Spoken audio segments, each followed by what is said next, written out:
तो यह question exercise 7.2 से लिया गया है ना। क्वेश्चन नंबर 9 जो पिछले बार हम वीडियो बनाए थे तो डू योरसेल्फ करके छोड़ दिए थे, लेकिन सोच रहे हैं कि इसके सॉल्यूशन इसका कर ही दे इस बार। तो क्वेश्चन क्या है, बिंदु A -2,2 और 2, B जो है वह है 2,8 को जोड़ने वाली रेखाखंड AB को 4 भागों में विभाजित करती है। मतलब 2 पॉइंट है, 2 निर्देशांक हमें पता है A और ये निर्देशांक है हमें B पता। A का कोऑर्डिनेट हमें क्या पता है, -2,2 और B का कोऑर्डिनेट हमें पता है 2,8। B का कोऑर्डिनेट पता है हमें 2,8। अब इस रेखाखंड को 4 बराबर भाग में बांटना है। बहुत ही छोटा सा कॉन्सेप्ट, बच्चा वाला कॉन्सेप्ट लगाएंगे और क्वेश्चन बनाएंगे ना। देखन में छोटन लागेगा घाव करे गंभीर, तो घाव भी नहीं करेगा गंभीर, छोटा क्वेश्चन तो है ही।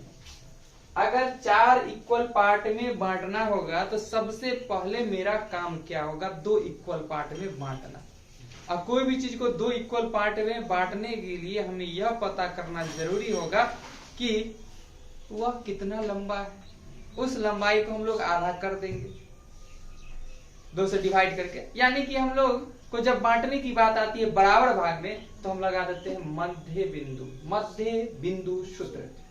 बिंदु सूत्र के थ्रू अगर हम देखेंगे तो A से B तक एकदम बीचों बीच का पॉइंट अगर हम निकालने चलते हैं, मान के चल लेते हैं ये है P, और P का निर्देशांक क्या होगा मध्य बिंदु सूत्र से x1 + x2/2, y1 + y1/2, यानी -2 और 2 ऐड करेंगे बाई 2, तो -2 और 2 0 में 2 से डिवाइड करेंगे तो आ जाएगा ये 0, 2 और 8 को ऐड करके डिवाइड करेंगे तो क्या रहेगा 5। तो इस प्रकार तो हमने P का निकाल लिया वैल्यू। तभी 2 बराबर भाग में ही बटा है, इसे बांटना था 4 बराबर भाग में। अब इस दोनों के बीच का भी पॉइंट निकल सकता है और ये दोनों के बीच का भी पॉइंट निकल सकता है या नहीं, निकल सकता है। ठीक है, अगर ये निकालने चलते तो हम लोग क्या निकालते, ये और ये ऐड हो जाता तो क्या देता रिजल्ट, -2 क्या देता, 2 से डिवाइड कर देते तो क्या आ जाता 1, -1। समझ में आ रहा बात। 2 और 5 को ऐड करते क्या आता 7 का हाफ 7/2। तो ये कोऑर्डिनेट ये निकल के आया, इसका नाम भी कुछ हम दे देते हैं, क्यों दे देते हैं। ठीक है, अगर ये निकालने चले ये तो इस और इस पॉइंट के बीच का बात है, तो 0 में 2 जोड़ेंगे तो 2 और 2 में 2 से भाग लगाएंगे तो कितना देगा 1, क्या दे देगा 1। क्लियर है। और अगर हम लोग 5 और 8 जोड़ते हैं तो 13 और 13 को हाफ कर दिए 13/2, PQ ये दे देते हैं हम लोग R। सभी कोऑर्डिनेट निकल गए हैं और मेरा आंसर होगा यही। लेकिन इसको लिखने का कुछ प्रोसेस होना चाहिए, तो लिखते हैं। क्या लिखते हैं हम लोग, A -2,2 और B 2,8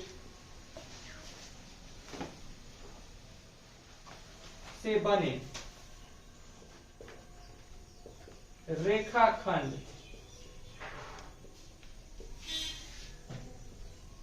रेखाखंड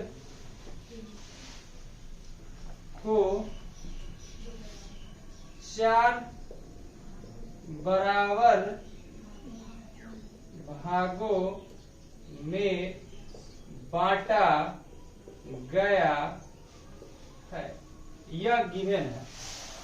ठीक है, तो हम लोग बांटा गया है जो इसे क्रमशः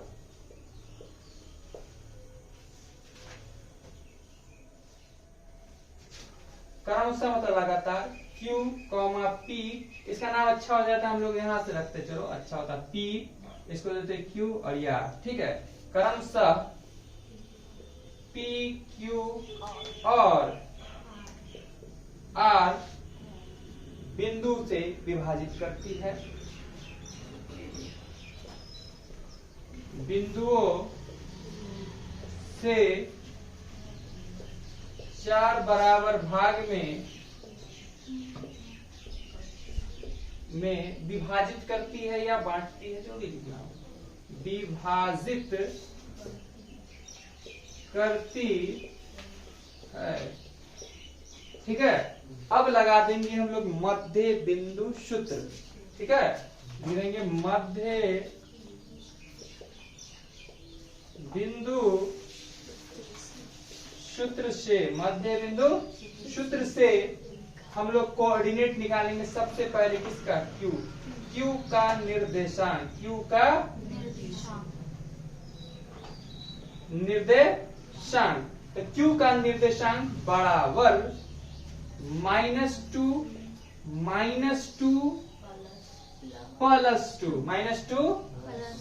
2 by 2 comma 2 plus 8 2 plus 8 by 2। Clear?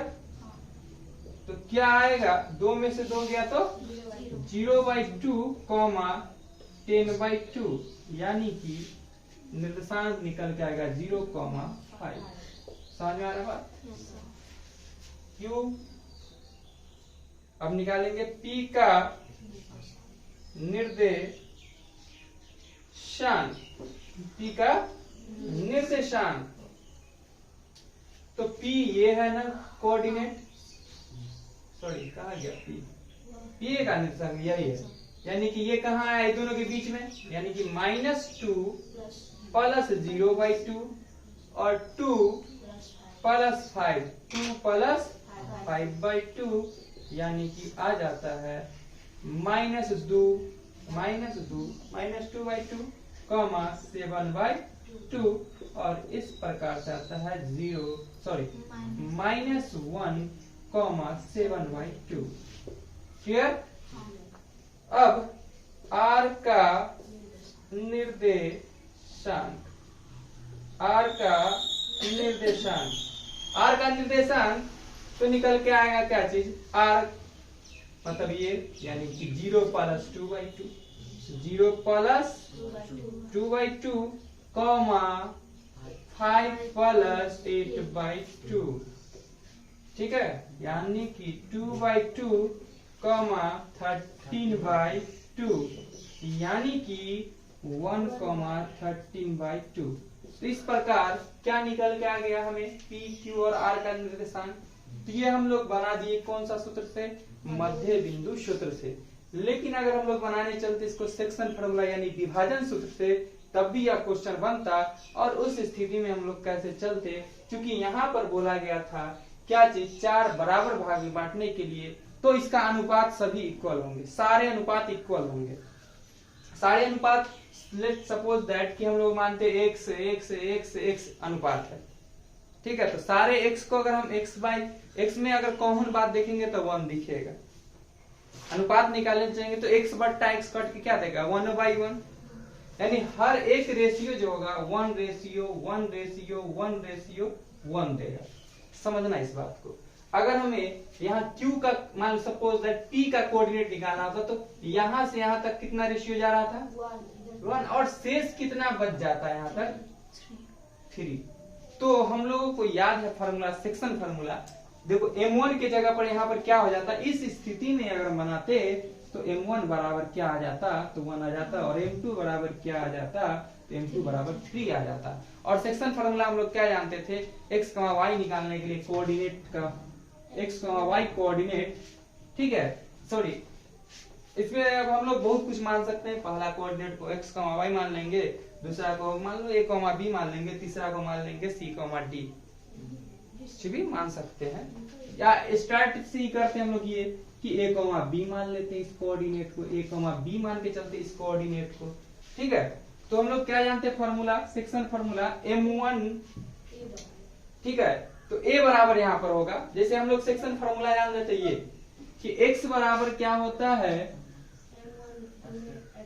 m1 x2 plus m2 x1 बट्टा m1 प्लस m2। तो चूंकि यहाँ पर x की जगह पर क्या है, a है, ठीक है, तो है, उससे कोई फर्क नहीं है। यहाँ पर x1 की जगह पर क्या है, ये देखो, x1 की जगह पर ये है, y1 की जगह पर ये है, x2 की जगह पर क्या है और y2 की जगह पर क्या है ना।